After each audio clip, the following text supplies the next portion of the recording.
Resolute Square.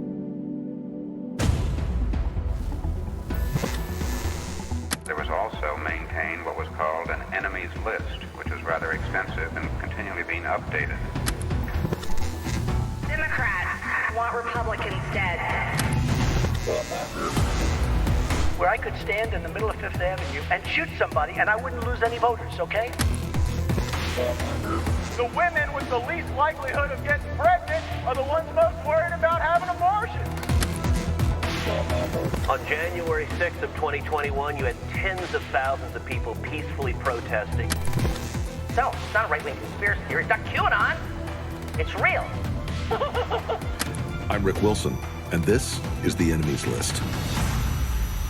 Our guest today on The Enemies List for this very special Indictment Day podcast is the great Harry Litman, former federal prosecutor, a man who knows his way around the law and a way around the legal challenges that are facing Donald Trump right now.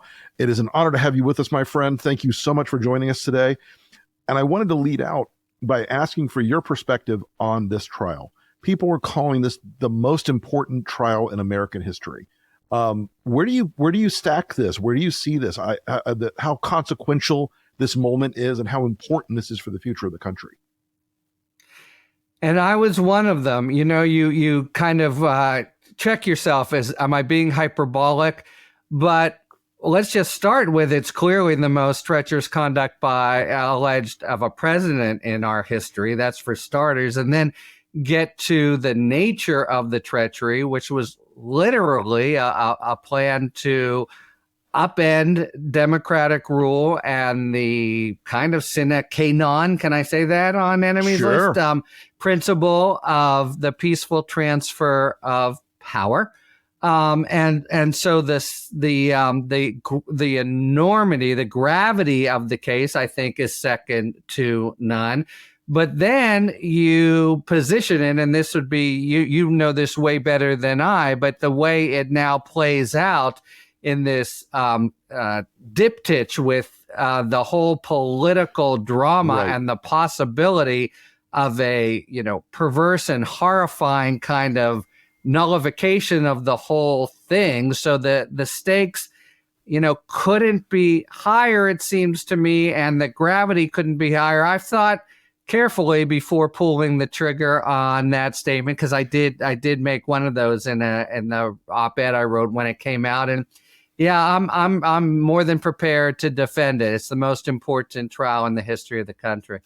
So as we've seen sort of the initial lines of defense that Trump's lawyers and Trump's allies have been putting out in the last 24 hours, they're really relying very, very heavily on a First Amendment defense and saying, even if he was lying, even if he was wrong, he believed these things and therefore had a perfectly protected right to say all of them.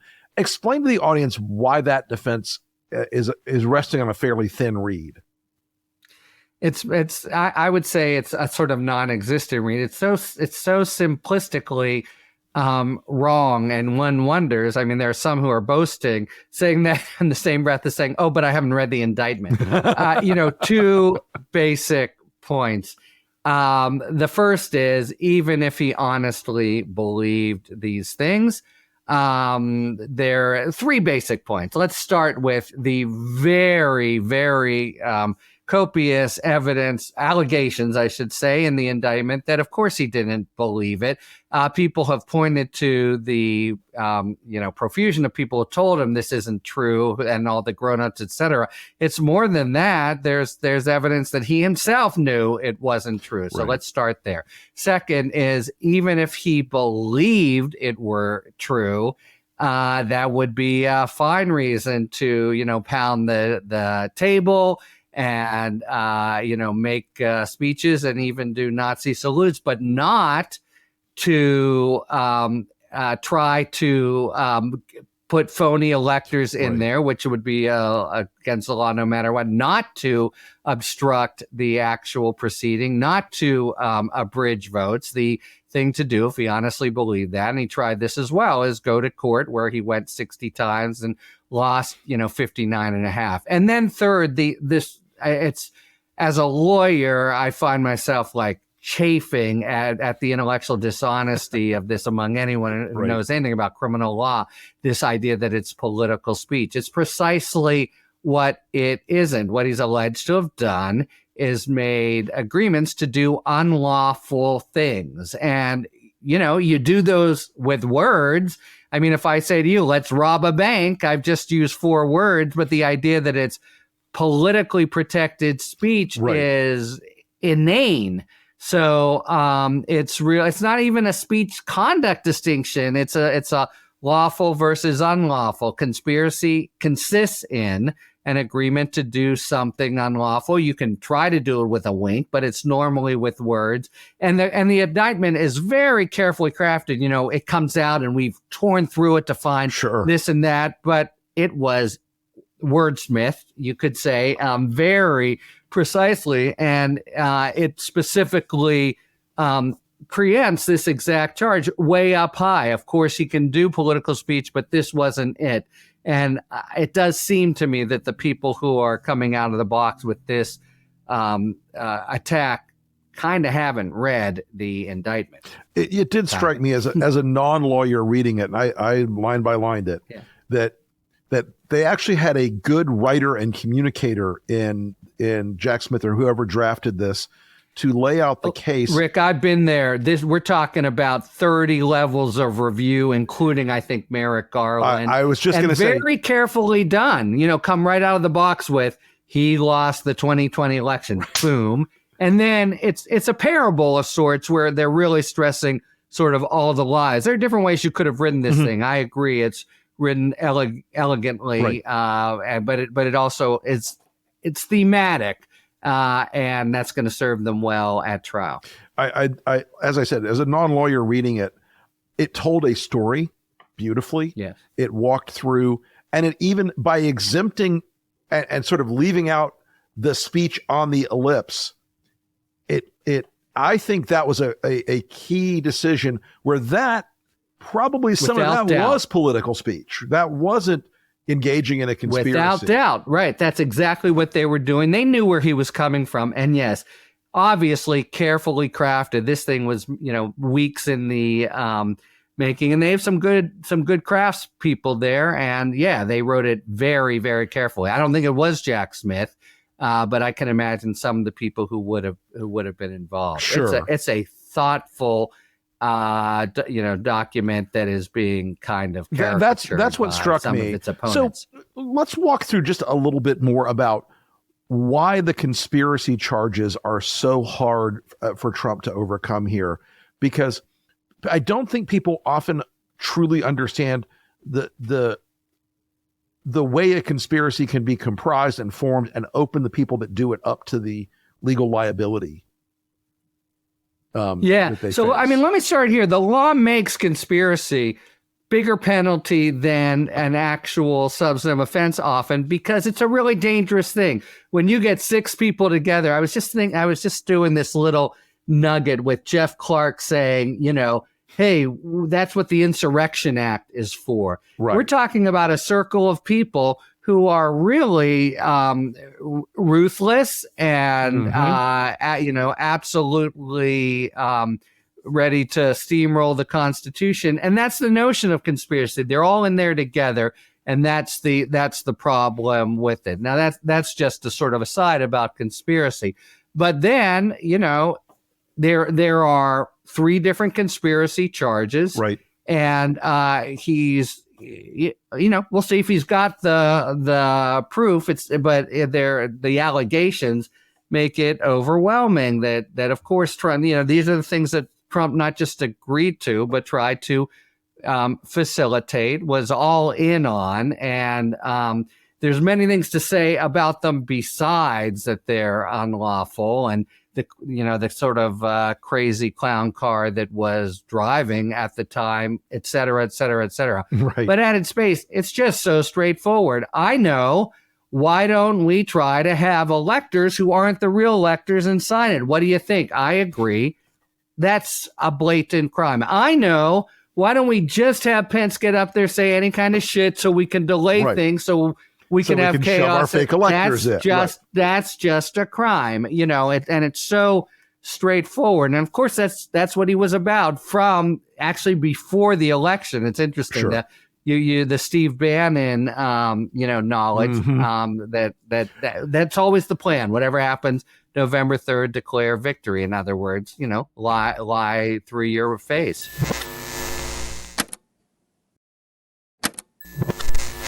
All these other people that have been dragged into this conspiracy, including No. They were the crazy guys who said the nutty shit. Who caused the conspiracy to.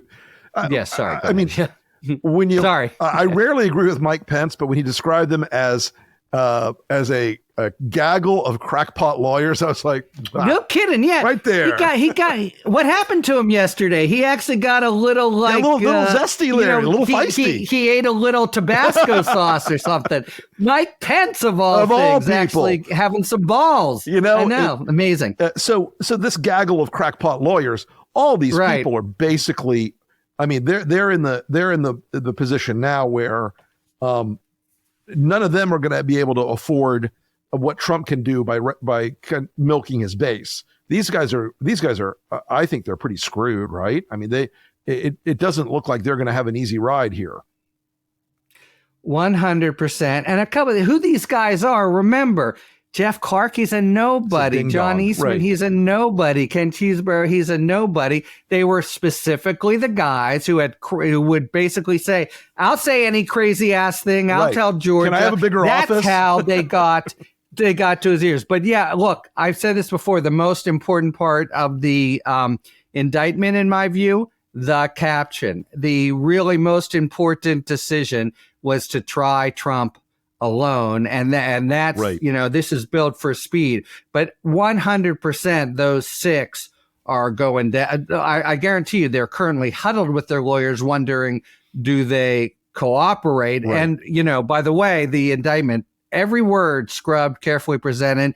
They call them co-conspirators. They don't call them unindicted co-conspirators. Right. I don't know if that means they're indicted yet, but I mean, it's very careful. They are all they're all dead to rights. But Jack Smith, very wisely and in the service of the bigger stakes going on in the country now, doesn't want them there to drag on. Each one of them would double the potential delays. He wants to have this case go first, and I think it'll happen. When I think we talked about this on the breakdown about right after Jack Smith was named, and you said something that he's a very thorough, very considered, very careful thinker and prosecutor, and I think that's really showing here. I mean, this is a big machine, as you said. It's built for speed when it comes to Trump, and so that's the next question I wanted to ask you. So today, it's 3:15 while we're recording this. In about 45 minutes, he's going to march into that courthouse, and he's going to get indicted again. It must be getting familiar to him by this time. But so when he's in there, what is the expectation in your mind of the timing of this case? How does Jack Smith deconflict with all the other cases he's facing? How does this work? Because a lot of people would like to see this happen tomorrow. We know it's not going to happen tomorrow, but to give us an idea of what you think the timing and the sequencing of all this is going to be. Sure. And an easy way to do it is by contrast with Mar-a-Lago. For starters, there are now 3 defendants there that, each of them, they jerk around getting a lawyer. They have different things they can say, but also we know that at a minimum, there's one gnarly time-consuming issue. It has to do with classified documents. That's just the way it works. Contrast this here. What are his? So here's how it's going to work. He'll be arraigned, and then there'll be another. In the next hearing, she'll set a schedule. And the important question in terms of delay will be pretrial litigation, pretrial motions. What will Trump come up with? And, he's got, I don't think he has much in the way of law, but there's a whole separate issue. Whatever he's got is the sort of thing that he can delay with. I need an evidentiary hearing. I need a new lawyer. I need this. I need that. And I think it's pretty clear where he's going with his defenses, including where we started, political speech. And the real question isn't whether they're legally momentous. They're not. but will Chutkan take a long time to resolve them? I don't think they're going to be straight up legal things. Okay. I think he loses them all. And importantly, above her, to the extent he can try, and it's very, very limited, but to try to get this to the Court of Appeals. It's a Court of Appeals, again, in contrast to the 11th Circuit in Mar-a-Lago, that is familiar with his, delaying hijinks and has They're not shown going to play real shenanigans with impatience, this guy. including sometimes turning things around in a few hours. So Right. I don't look there. You can't abridge his due process rights there, and he'll do everything he can to try to delay. But to me, if you look at the motions and what he's going to claim and how long it takes, a solid, good workmanlike, what can you say, workmanlike now? You can still whatever say it would be for a woman, judge to. I think we're talking about a few months, and I think it's going to be a judge who's conscious, as are her colleagues on the DC bench, of the need for speed for the public, whether Sure. for uncertain or against them. That's a pretty big fact to know. Has this guy been determined by beyond a reasonable doubt to have tried to Sure. essentially overthrow the country? I'd want to know that going to the polls. Yeah. She's going to think that's important. And so I'm now just spitballing, Rick, but that all adds up to me to something like May, say. And another big issue here is there are these other things there to kind of, trip over one Georgia. another. But I think it's pretty clear that Bragg, who came first and as a simple case, is going to step aside. I think it's pretty clear that that Fani Willis is as well. Plus, hers, I think, couldn't go first. And then I think that Smith's idea, and he's executed it beautifully, is already that this is the one that laps Mar-a-Lago. So I see this. I see the odds. You know the political calendar better than I. I don't mean the primaries, but when things get decided, it doesn't look too likely to me that this comes up before the nomination is effectively settled.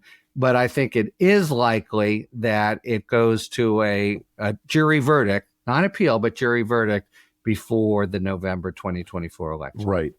And of course, then it's going to be appealed for years and years. It's going to grind out. Which is a for very long important time. point, by the way. This comes up on all the shows. Can he pardon himself? He doesn't have to pardon himself. As long as it's still on appeal, all he has to do is, and Told the DOJ, stop. DeSantis could do this too. Just say, yep, I'm the boss here. Stop here. It's not a final. Hasn't been decided. So that's, this, however big this box is, this other, I'm trying to stay on the legal tracks, but how is it a 10%, 20%, 50, whatever it is, it's friggin' disaster. And that's, if he wins, that's what it is. He absolutely can. I've I've been trying to encourage my Democratic friends to think very clearly about this, which is it's non-zero, right? This is a guy who both will almost certainly win the primary, and by the time this goes to trial in May, he will be the nominee. There will still be some cat and dog primaries going on, but he will at that point have blown out everybody else from the race. He'll have the critical mass he needs of delegates, and there's really nothing that's going to take him off that track inside the party structure. And we could probably end up seeing that. He could have the nomination in hand as early as, say, I don't know, April 1st, because he's going to win these first few primaries. It's going to winnow the field very quickly. And that's why I keep telling people, stunning. Don't underestimate that he will convert this prosecution into his entire campaign and say, oh, they're not after me, they're after you. If by you mean the average American's out committing conspiracy, okay, well, he's right on that point. But he's this kind of like dark messiah. We'll see it, right? We're not going to see the arraignment. We now have a couple of pictures to know it'll be glum, glowering, bored Donald Trump. Yep. But he'll come out. You saw what he did. He copied Jamie Raskin, imitation, sincerest form of flattery. Like, I just need one more indictment and then I win for sure. What a horse's ass. they turned it into a spectacle coming into the airport today. His political consultants are taking pictures from the airplane. They've made this into a show, and Trump's very good at making it into a show. Now, this judge, she's apparently pretty tough. She doesn't play games. She's handed down some of the toughest sentences to the 1-6 rioters and attackers. And I wonder if you have any read on what her tolerance level will be for if Trump's attorneys are trying to make this into, another Trump spectacle. Yeah, it's a great question. I think it'll be low. What you need two things, and Cannon in Mar-a-Lago might lack them both. You need someone who's fair up, but also it takes some muscle to control a courtroom and against the implicit threats that they'll be making. You're taking away our due process rights and making issues on appeal. She is, she was on the state bench before and can really dispense justice. She is solid. And I think she will be uncowed by the stunts that are going to come at, that'll be, Trump's basic defense from day one. She's a very good draw for and not simply that there are a couple that would have been disasters, many solid judges there, but in terms of running the courtroom and not letting Trump get away with shit, she's a really lucky draw for the country. The next question that leads logically from that, I guess logically, and I don't know what your position is on this. Where do you stand on the cameras in the courtroom question? I happen to believe that this is so vital in this trial that America watch this for the future of our democracy. But where do you stand on that? I know there's a lot of controversy about that. I don't see why there should be, though. I'm 100% with you. I understand why the Supreme Court is fuddy-duddy-ish, and maybe there's special arguments there. But like I hearken back to Watergate and the really important. It was like a civic lesson when Magruder comes. The vice president of the United States is going to come forward and say these things about the chief of staff. All these revelations. Man, it's important. And having, Ken Delanian or whoever, great guy, don't get me wrong, but come out and say, and then he said this, it's almost that there's a constitutional right. Look, the reason that some judges may have to tiptoe on be a little careful is there are broader rights involved than just Trump's or the people's to make their choices. By the same token, there's just such exigency for us to see it. That's what a trial's about. The actual presentation of facts, really vividly seeing it. Man, oh man, we deserve to see it. And if nothing else, there's got to be a way to, as a historical document, the notion that this would go into the catacombs like some 19th century Daniel Webster trial, this has to in some way, this is a huge historical document that we're, as of now, we won't be seeing in real time. That is fucked up. Right. I agree. Now, who decides that? Can the judge decide that, or is it? There, so it's a little unclear.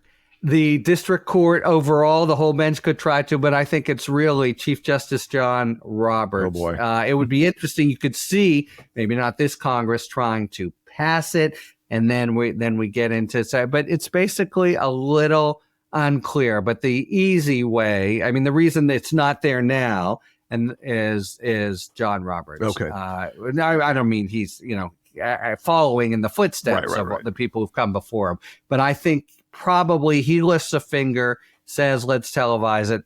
Nobody can test Got it. One last question before I let you go, Harry, because we've got long shot, I think. Go ahead. Sorry. Because we've got a very exciting half hour ahead of us now before the shenanigans begin.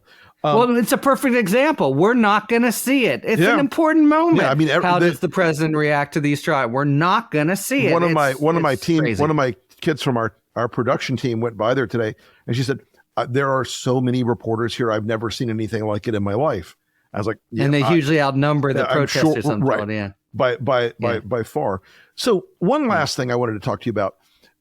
There's another claim being made on the right, and by Trump and by a lot of his Republican allies, of Joe Biden is personally persecuting Donald Trump. He's ordered Merrick Garland. Can you just walk people through one last time, just so they know that this is not the president's doing. This is not Joe Biden pulling the strings of Merrick Garland or Jack Smith and saying, go after him and get this.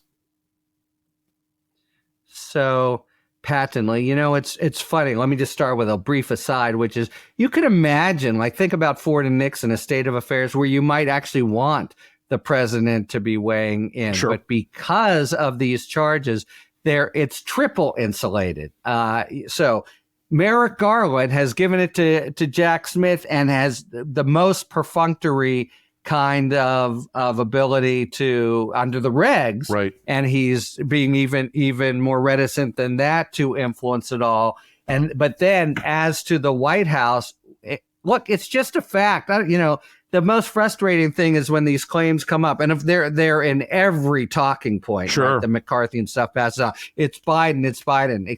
Excuse me, because it's just clear. It's just a fact. What the hell do you need to know that he finds out about the indictments from the press? That's how he right. wants it, of course, to keep exactly insulating from these charges. But this is of a piece with the, I'll keep pointy headed and highfalutin with you, Rick, but of the Orwellian, sure, agenda of these jackanapes. How's that? The Orwellian. Yes. That's not quite up. That's not quite up with Pence. But anyway, which is just to try to undo and overwrite history. It ain't happening. It's like in 18 different ways.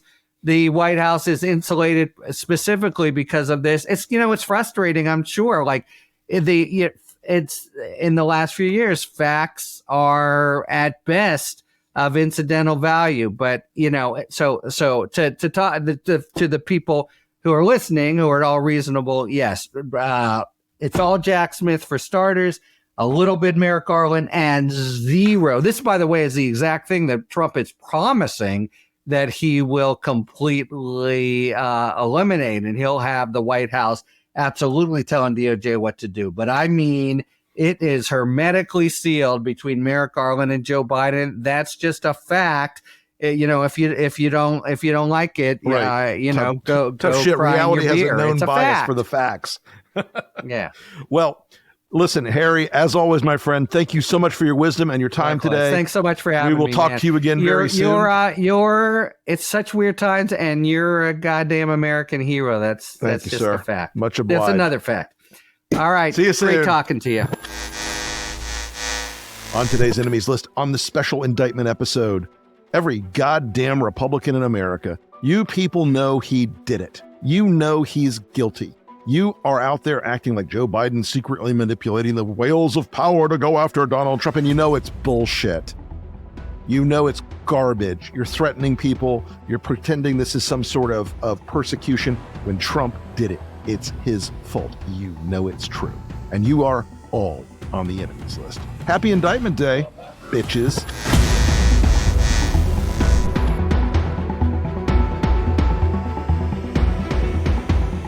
Thanks again for listening to the Enemies List.